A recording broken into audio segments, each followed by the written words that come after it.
Hello guys, welcome. So be open-minded po, hindi po halos lahat makaresonate. Thank you nga po pala sa mga nagsusubscribe, sa mga bumabalik, maraming salamat. So ngayon tatanong natin, ano bang nakikita ni Universe sa love life mo? So hindi halos lahat makaresonate dito. Ano nakikita ni Universe sa love life mo? Give it a message. Ano nakikita ni Universe sa love life mo? So lumabas si Hermit dito. Hermit reverse, Ace of Pentacles reverse. So dito meron nung nakitang Scorpio, Cancer, Pisces, Virgo, Taurus, Capricorn. Meron din nung nakitang Gemini, Libra, and Aquarius. Aries, Leo, Sagittarius. Halos lahat andito naman pero nangingibabaw lang dito si Leo at si Virgo. Okay? Ayan, so comment ka below kung makarelate ka. Start na tayo. So dito kumbaga merong malaking transition sa love life mo. Ito na yung nakikita ko dito Kumbaga yung iba sa inyo, ayan, pasensya na sa ingay. Ayan, pasensya na sa ingay ng tricycle Kumbaga dito, mula sa paghilom, may pagbitaw sa nakaraan. Kumbaga, yung iba sa inyo, papunta ka sa bagong simula, okay? So, nakikitaan ko dito, meron ditong phase ng pag-iisa or pwede ring self-realization dito, Lumabas kasi itong The Hermit dito and the Six of Cups reverse dito. Kumbaga, nakikita ni Universe na dumaan ka sa panahon ng napilitan kang mag-reflect at mag-isa. So, ibig sabihin, hindi ito simpleng loneliness, para bang nagkaroon ka ng spiritual lesson, okay? So, dito, lumalabas dito na merong taong, kumbaga, meron ditong taong galing sa past na nag-iwan talaga ng marka sa'yo. Ito lang nakikita ko dito, Kasi dito sa Six of Cups, ito kasi yung sign na kailangan mo ng tuluyang pakawalan yung nakaraan. Ito lang nakikita ko dito, So, ibig sabihin, hindi ka dapat bumalik sa cycle na in the past, okay? I mean, yung bang tipo na hindi ka dapat bumalik sa cycle na yun kahit may memories pa or kahit may nagbabalik tanaw pa. Kasi dito, meron na nahihinto sa love life mo okay? Ito yung dahilan kung bakit walang napasok sa buhay mo. Kasi dito, sa Ace of Pentacles reverse, at itong 8 of Wands dito, Ayan, ayusin ko lang. Ito yung energy ng delay or block. Itong dalawang to. So, ibig sabihin, yung mga tipo na merong delay or block opportunity pagdating sa love, hindi naman ibig sabihin walang darating. Kaya lang parang sinasabi ni Universe na may pagkakataon na hindi pa tama ang timing. Merong connection na hindi ma-materialize Kasi may taong gusto sana pero hindi natutuloy dahil merong nakaakibat pa ditong nakaraan or pwede rin sabihin meron pang hindi nakakabitaw sa nakaraan kaya hindi mahatak yung panibagong energy, okay? Para bang pinipigilan muna ni Universe yung ibang relationship para hindi ka mapunta sa maling tao, okay? Para bang hinahadlangan niya muna, okay? Kasi dito, meron lesson dito na gustong ipaintindi sa'yo na kung saan dito sa 8 of Pentacles dito at sa 6 of Pentacles dito, kumbaga sinasabihan ka dito mag-focus ka muna sa sarili mong growth at balance, okay? Sa balance mo dito. Kumbaga kailangan mo magkaroon ng self-improvement, emotional maturity, or tamang give and take pagdating sa relationship. Kasi sa past mo, posible ikaw yung mas nagbigay or ikaw yung mas laging nandyan, okay? Ikaw yung mas nagmamahal. Parang ikaw lang lagi. Kaya dito, tinuturuan ka ni universe na magkaroon ka ng healthy boundaries. So, dito sa Five of Swords, kumbaga dito sa Five of Swords, and then nakikitaan ko rin dito yung Queen of Cups dito and the Strength dito. So, ibig sabihin, ito yung medyo, mabigat itong part na to. Kasi, pinapakita nito na may emotional pain or pwede ring betrayal na dala-dala mo pa. So, ibig sabihin, minsan, nawawalan ka ng confident sa love, okay? Nawawalan ka ng pag-asa pagdating sa love. May fear na baka masaktan ka ulit. Kaya dito, si Queen of Cups dito, para ba siyang ito yung sign ng deep emotional exhaustion, na kung saan parang may part sa'yo na gustong magmahal ulit, pero natatakot pa rin, okay? Kaya dito, kahit may paparating na bagong energy dito sa Ace of Cups, and dito sa Ace of Wands dito, ito yung pinaka magandang kombinasyon dito kasi si Ace of Cups, tunay yung emotional love niya And then dito si Ace of Wands, andun yung attraction or pwede rin strong yung attraction, passion sa'yo, okay?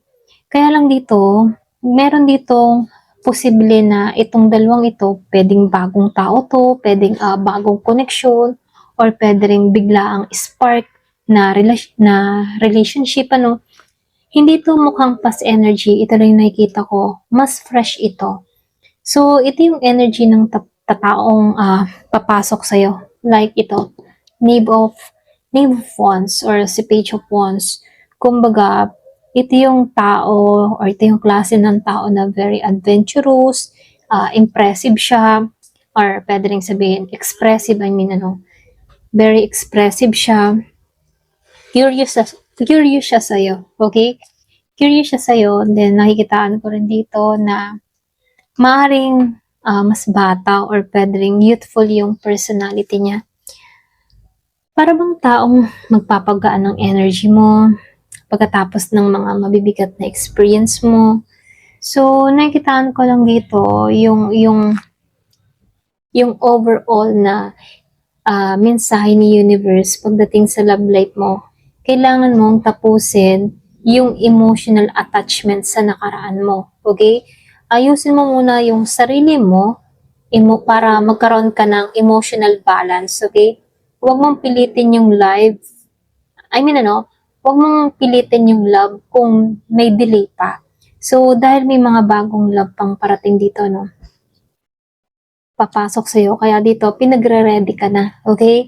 So, yung pinaka-interesting kasi dito ay si Ace of Cups at si Ace of Wands. Kasi ito yung lumalabas kapag may bagong romantic chapter na magsisimula, okay? Ito yung nakikita ko dito. So, tingnan natin, sino itong taong paparating, okay? Anong personality niya? Ano yung intention niya, okay? Sino itong taong paparating? Ano yung intention niya? Ano yung personality niya?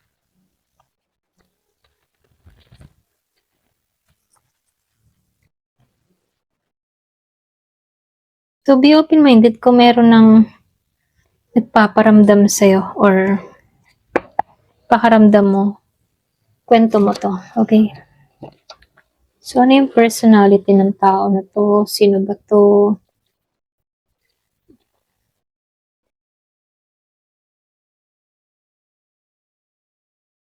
Excuse po.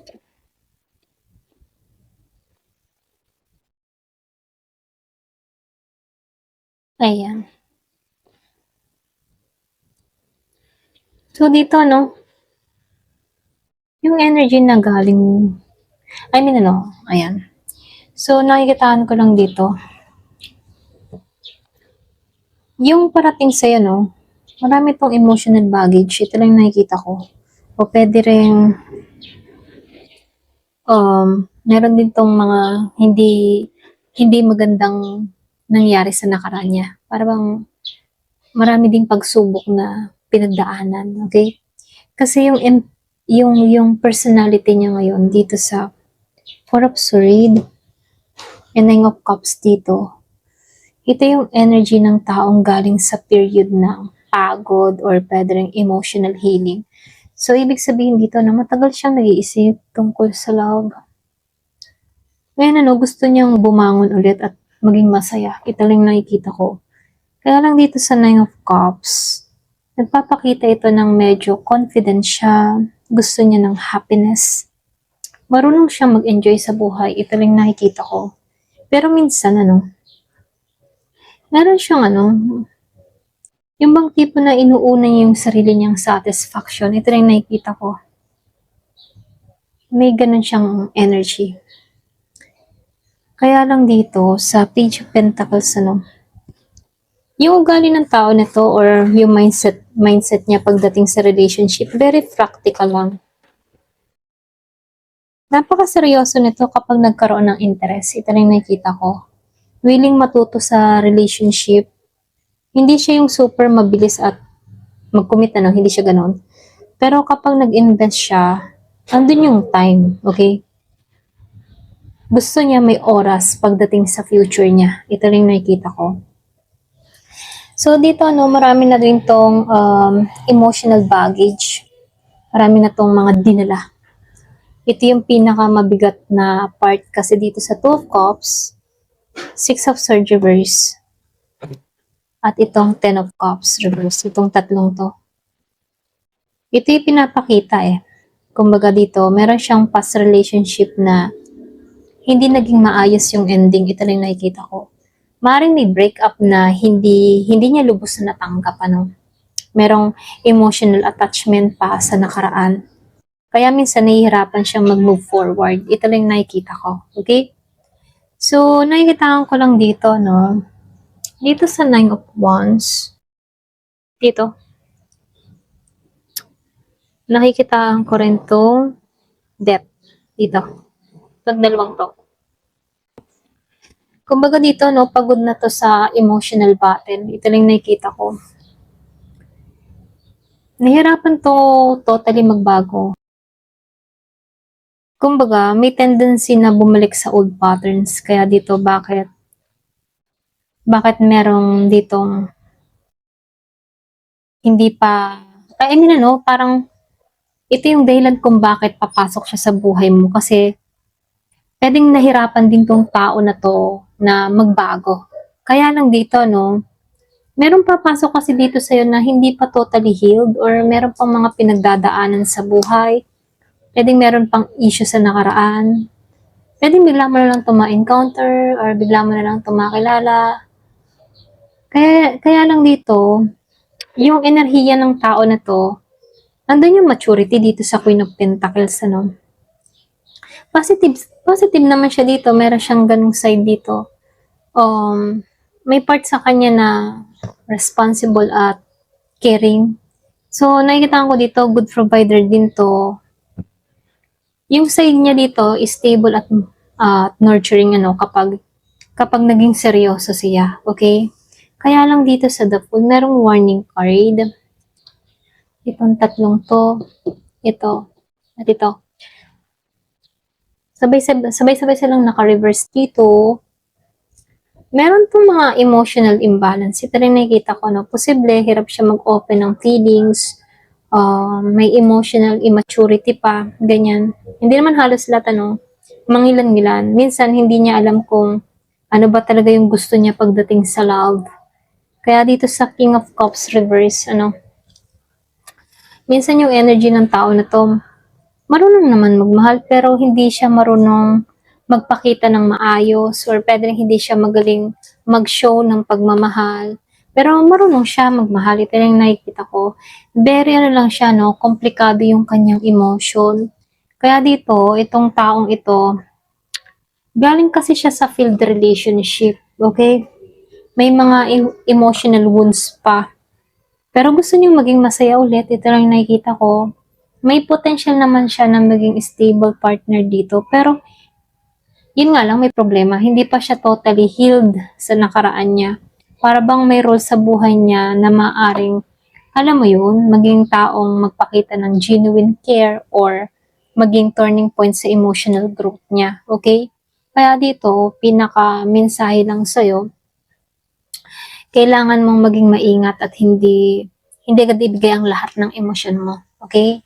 Kasi dito, dapat alamin mo kung seryoso ba talaga tong tao na to, kung healed na ba siya sa nakaraan niya, kaya ba niyang maging emotionally stable pagdating sa'yo.